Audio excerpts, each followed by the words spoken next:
Hi guys, welcome back. I'm here today again. I'm here for another episode of our program. Our programs, like you know, this channel, we are here to share stories from different families, different people who are going through a lot, who are also celebrating success and also celebrating their victory. Victory in terms of going through the difficult moments and then coming back to normal life when it comes to fixing their problems. So we are here, like I keep saying, this channel is more to educate and also to solve issues by our followers, our subscribers. When you watch our videos, you are able to help by commenting and giving your advice, or also help by sharing your experience. And also you learn as the same way as anybody watching or giving their stories. They will be on the comment section to learn how things are going and to learn from you what you have to say. So today we are going to bring you stories from different countries. Of course, we have so many people coming to submit their stories for us to share and seeking advice from you guys. And the same way we do that, we do not bring out the identity of these people because they ask for us to keep it private, hide their identity. So we respect that so much. So be nice in your comments and also make sure you share what somebody can learn from you, the same way you're going to learn from some people. So today we're going to start our story with a story from Nigeria. And this person says, I found out my father has another family. This is a daughter or this is a son, a child talking about their father. Dear Mr. Penjo, I'm not writing about my marriage. I'm writing about my family. And honestly, I don't know how to process what I have discovered. I'm a 38-year-old man from Lagos, Nigeria. For my entire life, I admired my father. He was respected, successful, disciplined, the kind of man other fathers were compared to. Whenever people spoke about him, they described him as responsible and honorable.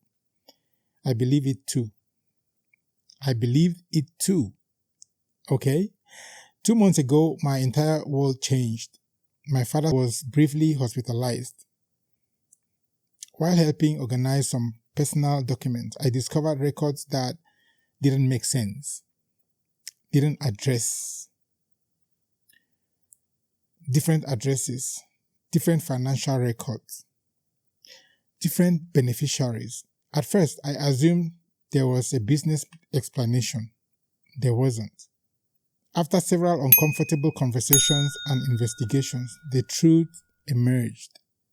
My father had another family, not a recent affair, not a short-term relationship, another complete family, guys. For over 20 years, a relationship existed almost as long as my parents' marriage. He has 3 other children. 3, guys. The youngest is only a few years younger than my youngest brother.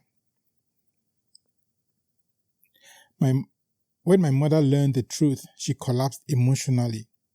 I have never seen that kind of pain before. The woman spent 34 years believing she was living one life while her husband was secretly living another. The most confusing part is my father. He insists he loves both families. He insists he never intended to hurt anyone. He insists he tried his best. But how can someone knowingly create a situation that guarantees heartbreak? Now, our family is falling apart. Some of my siblings refuse to speak to him. Others are trying to remain neutral. My mother barely speaks, and me. I don't know what to feel. I love my father. He raised me. He supported me. He guided me. Yet, I'm deeply disappointed. Every childhood memory now feels different. Every family vacation, every celebration, every moment. I keep wondering what he was doing when he wasn't with us. Mr. Penjo, how do you reconcile with loving someone and being disappointed in them at the same time? Signed, a confused son from Lagos. Should his children forgive him, or should trust be permanently broken? Guys, what do you think? What would you say about this, and what advice would you give to this guy? Because from every indication, he loves his father, of course, and he's disappointed. But what would you want to advise him? Because this is the main reason for this story, for you to help and for somebody to also learn from your help that you are rendering to this guy. And for this story also, somebody will see and learn from there. So we know that these things are happening every day, and this is one of them. We just want to help your mental health, and also you should be able to change a life like this guy story. It's going to change so many lives through comments that you're going to share. Thank you, guys. Let's go in and continue with our stories. Hi, guys. Welcome back. This is Penjo, and we are in PenjoStudios. We're here because you are there, and we always share our stories because our stories do make people learn, do make people live again, and seeing that our stories are those stories that touches hearts. And also we have many stories that are celebrating their lives, their everything. So here is not just about breaking of hearts. It's also about mending of hearts, and it's also about building families together through you who is watching and commenting and sharing your advice, because all these people, they need your advice the same way all those people watching the videos will also read your advices, because we have so many people around the world going through the same situation, and these videos are going to help them. So today we're going to bring you a story from Canada. And it goes like this. I sponsored my wife to Canada. Now she says she never loved me. Guys, this story. Dear Penjo, I have been following your page for a long time, and today I need honest advice because I feel like my entire life has been a lie. Guys, these are the kind of stories, like I said, I don't know how, I've not read it yet, but I'm sure we're going to help this person to live again and to understand that life is not ending now.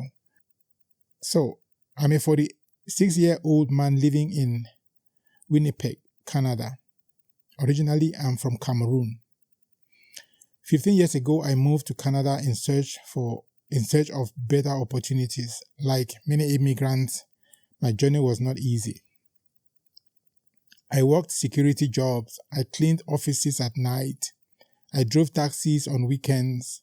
Sometimes I worked 16 hours a day. I missed family celebrations. I missed weddings. I missed funerals. But I kept pushing because I had a dream. The dream was to eventually bring my wife and children to Canada so we could build a better future together. For years, I sent money home. I paid school fees. I helped my family. I helped her family.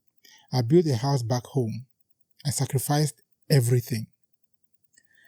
After nearly 7 years of paperwork and immigration process, my wife finally joined me in Canada.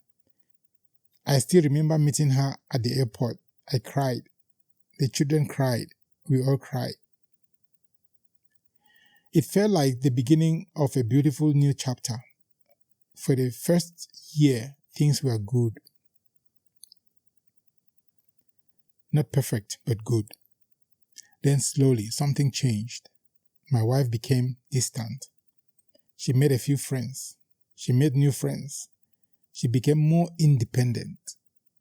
I actually encouraged it because I wanted her to enjoy her life, her new life.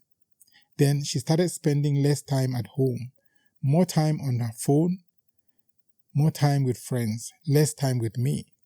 When I asked questions, she accused me of being controlling. Whenever I tried to discuss our relationship, she became defensive. Then one evening, she asked to talk. I assumed she wanted to discuss work or family matters. Instead, she told me she wanted a divorce. Just like that. I was shocked. Completely shocked. I asked why. What she said next shattered me. She said she had never truly loved me. According to her, she married me because I was stable and responsible. She respected me, but she never loved me. Imagine hearing that after 20 years together. Imagine hearing that after sacrificing your youth for someone. I felt physically sick. I couldn't eat. I couldn't sleep. I couldn't think. Everything suddenly felt like fake. The wedding, the anniversaries, the children, the promises. Were they all built on something that never existed? Today she is living on her own. The divorce process is underway. The children are adults now and struggling to understand what happened. Some blame their mother, some blame me. I honestly don't know who to blame. Mr. Penjo, how do you recover from discovering that the person you loved for 2 decades may never have loved you back? Signed, a broken husband from Winnipeg. Can someone spend 20 years in marriage without genuine love? Or is there more to this story? Guys, this is what I'm talking about. These kind of stories, I know that people are living them and they don't know who to turn to or what to do. But I believe that your advice to this guy is going to help so many people. It's going to help him. He says the divorce is underway. We are not stopping anything, but I think your comments, your suggestions and your advice would help him and help so many other people. And we are here just to share what we receive and to let you and other people to share your advices, your experiences, and it will help 1 or 2 people and the person as well. Thank you guys, and see you again in our next video. Hi guys, welcome back. We are back again with another story, with other stories, not just one. And you know our stories. There are always stories that touches the heart and also stories that mend the heart. There are some stories that are heartbreaking, and we believe that after watching and learning from you, watching and sharing your comments and advices, is going to fix everything or many things in so many people's lives. Today we are going to take you to the United States, where another person sent her story. I don't know, is he or she? Or is it she anyways? So the person said, listen, my husband won the lottery and became a stranger. Dear Mr. Penjo, people think winning the lottery solves problems. In my experience, it created problems I never imagined. I'm a 44-year-old woman from Charlotte, North Carolina. For 20 years, my husband and I lived a normal life. We were not rich, we were not poor. We paid the bills, raised our children, worked hard, dreamed about retirement.